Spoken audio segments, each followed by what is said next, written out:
Hi, Brian McCorder here with Black Belt Lean Thinking. Today I want to talk to you about brainstorming. This has been a topic on my mind to do a video on for quite a while, so it's nice to be able to actually spend some time and address it. I've done a lot of brainstorming sessions, and it seems like in my past, when I think about brainstorming sessions I've been a part of, they usually go one of two ways. They're either really good or really bad. They either give us a lot of gold, some great ideas, and really drive us forward, or it's an hour or two of my life that I will never get back. And I want to give you some guidelines to help you to be able to steer it towards the gold and not the hour that you can't ever get back. Brainstorming is one of the best tools to use for problem solving, and it is one that can be easily kind of kicked to the side because, again, people have had bad experiences with brainstorming sessions. First of all, what you're trying to do is get as many ideas as possible. So you're going for quantity over quality. This means control of emotions. You want high energy, you want high emotions, you want people having fun. This is one of those tools where, doing it after hours in a bar with a little bit of alcohol, not a bad idea. I've heard many stories about great ideas that have come out of people after hours having a beer or two, and the next day when they're a little bit clearer in the thought process thinking, you know what, that idea that we talked about last night, that might just solve it. So again, you want people at a high energy state, you want them relaxed, you want them having fun. That means if anyone squelches ideas in that, anyone is a strong A-type personality, very dominant, quick to squelch someone, you really don't want to have them in those meetings. Unless you can control them. I pulled the plug on many brainstorming sessions because one person said something negative and just kind of squelched the mood on the entire thing.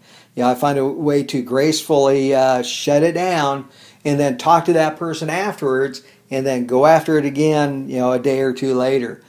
But once it's gotten negative, you're done. You're done. It's got to be high energy. It's got to be, people having fun coming up with those ideas. Once we're called on the carpet or we've been belittled in some way or shot down, we're not going to be coming up with any more great ideas. So, some guidelines. First of all, have your problem statement up. What are you working on? Are you coming up with ideas to increase market share, lower costs, whatever? Have it very clear and have it up there. You want everyone focused on what that key problem statement is. And then you determine how narrow and specific you want to deal with or how broad. What I suggest is play with some different problem statements and see what direction you go. Probably the more specific and the more narrow, the better you're going to come up with possibly useful ideas. So that will help. Guidelines again. We want everyone having fun. Often I'll start a brainstorming session off by doing some silly exercises, some brain teasers, having people brainstorm, give me 20 ideas for use of duct tape, something unconventional, ways to use WD-40. If you've got 10, 12, 15 people, put them in groups of 3 and let them work as a team. Teams of 3, I want 10 ideas per person and see what you can come up with. The best tool for brainstorming, sticky notes. With these, there's usually 2 approaches you can take to brainstorming, structured and unstructured. Structured is you're just going around a circle basically, asking people for their ideas. And when it comes to you, you better have an idea. Problem with structured, if it comes to someone that don't have one, everything just stopped. You're putting people on the spot, and often it's not a good way to go about this. Free-flowing is maybe you have someone on a whiteboard, they're throwing out ideas, and that person is writing them down. With sticky notes, again, you put a bunch of these on the tables in front of people, say write down your ideas, 1 idea per note. Tell everyone you want at least 10, 20, 30 ideas per person. Again, quantity over quality. And when they get their ideas written, have them come up and put them on the board. You want to cover that thing. And again, I've been a part of many brainstorming sessions where we've come up with a lot of really good ideas that were useful. Of course, you're going to come up with a lot of bad ideas, but it's funny how this idea that's crazy will lead to this idea that is really stupid, which will lead to this idea that no one would have ever thought of, that leads to this idea that is the solution to our problem, or at least will really help. So if you didn't go through those others, you'd have never gotten to that one. So again, quantity over quality. We want lots and lots of ideas. Okay, once you have this covered, maybe you have 100 ideas up here on a big sheet of paper or a whiteboard. Now you need to filter through and get to those gold nuggets. You got to get through the sand. We need a way to filter through quickly.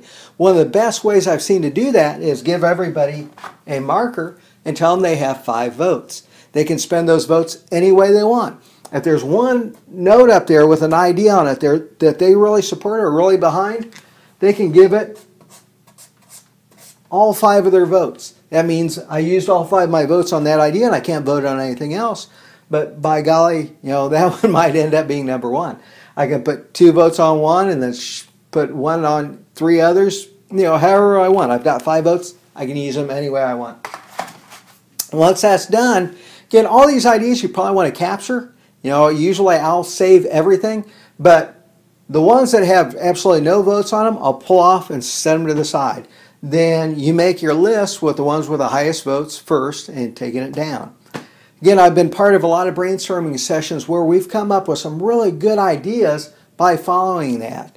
I can remember one brainstorming session where I was with a group in this facility. We had a high accident rate, one of the highest for their groups of factories. This factory had one of the highest accident rates for them globally.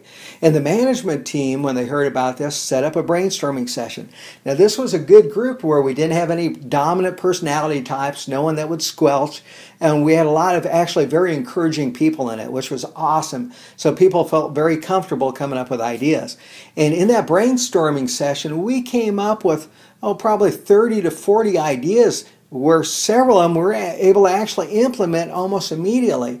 Very positive ideas that really got us going, and then we were able to bring others in the factory. One of the ideas was to start having weekly safety meetings involving the hourly, and we started doing brainstorming sessions with them, and the ideas just kept coming.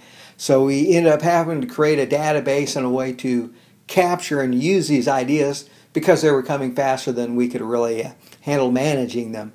But that's what you want. Again, brainstorming is a fantastic tool, one of the best tools there is for easy problem solving. But you want high emotion, high energy, and no judgment. Again, get it to where people are having fun. They're coming up with ideas, you're writing them down or capturing them, but the idea is just free-flowing, free thought, no judgment. Judge them later. So you need a good facilitator who's very encouraging, squelch those negative A personality types, and have fun with your brainstorming. It's amazing to take a problem, one problem statement, and see all the great ideas that you can come up with. So if you've had bad experiences in the past with brainstorming, my suggestion is try it again. Just remember, high emotion. The more silly the ideas, great, fine. You're out for quantity. We just need lots and lots of ideas. So give it a shot. If nothing else, you'll have fun. It's great team building, and who knows, you might actually come up with some gold in with all those pebbles and sand. Thank you. Brian McWhorter, Glad Valley.